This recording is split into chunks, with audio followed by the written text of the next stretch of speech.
لك اخيرا جبت التايهه يا اخويا.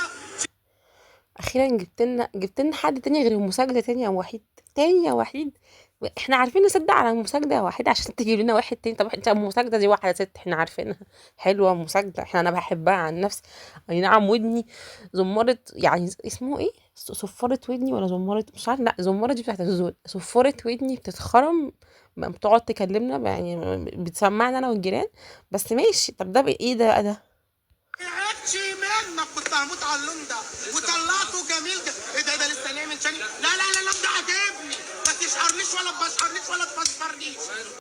مساجدة اتنين مساجدة اتنين ده يا جماعة. لا بس والله العظيم لا حرام حرام عليا يقولوا مساجدة والله. هو عجبني كده مطرقع وحلو عليا اهو. ايوه تعبتش منك كده ريحني ريحك ربنا. بصوا يا جماعة شايفين الرياكشن الست اللي ورا دي؟ هو ده رياكشني واكيد الرياكشن كنتوا كمان. هو ده الرياكشن. شايفين الست اللي ورا اللي لابسه اسود دي؟ هو ده رياكشن. ايه يا هو ايه ده يا اخويا ده ايه يا وحيد مالك يا وحيد؟ انت بتجيب الناس دي منين بجد يعني؟ عجبك كده عجبني موت موت موت.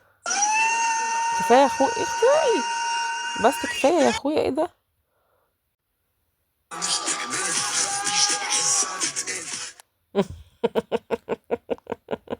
وايه ده؟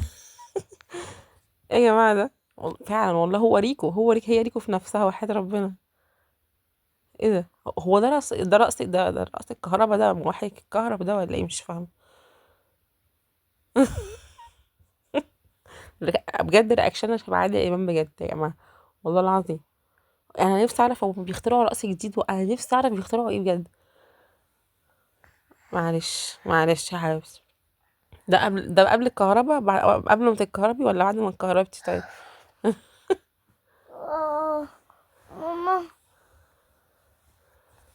ماما بس هو كده. هو ده بجد اللي احنا عايزينه. 400 جرام 400 جرام كلهم ذهب. فظيعة. كرافتة بقى أكبر كرافتة ذهب. فعلا أنا ما شفتش وزنها ولا شكلها. عاملة 400 جرام بس القصة يعني مع الطرحة حوار. هو حوار فعلا. انا راح اقول لجوزي دلوقتي بدل ما تجيب لي خاتم دهب هات لي في العيد طرحه دهب. عشان ايه يطردني بصوا هيقول لي لا ويطردني ورا الشقه يعني يا جماعه. ف طيب عشنا والله ايه ده بجد. هو حتى الدهب بقى فيه طرح كمان ايه ده يا جماعه ده احنا ما ايه ده ايه. انا اخر حاجه وصلت لها هو الخاتم والاسوره والحلقه واخترعوا كمان طرح امتى يا جماعه؟ جامدة جدا. عيار 18 أو 21 يعني براحتنا يعني لو قررت أنا معاكي يعني. بس الطرحة في حتة تانية. عجباني قوي. قمر. Kanki, yani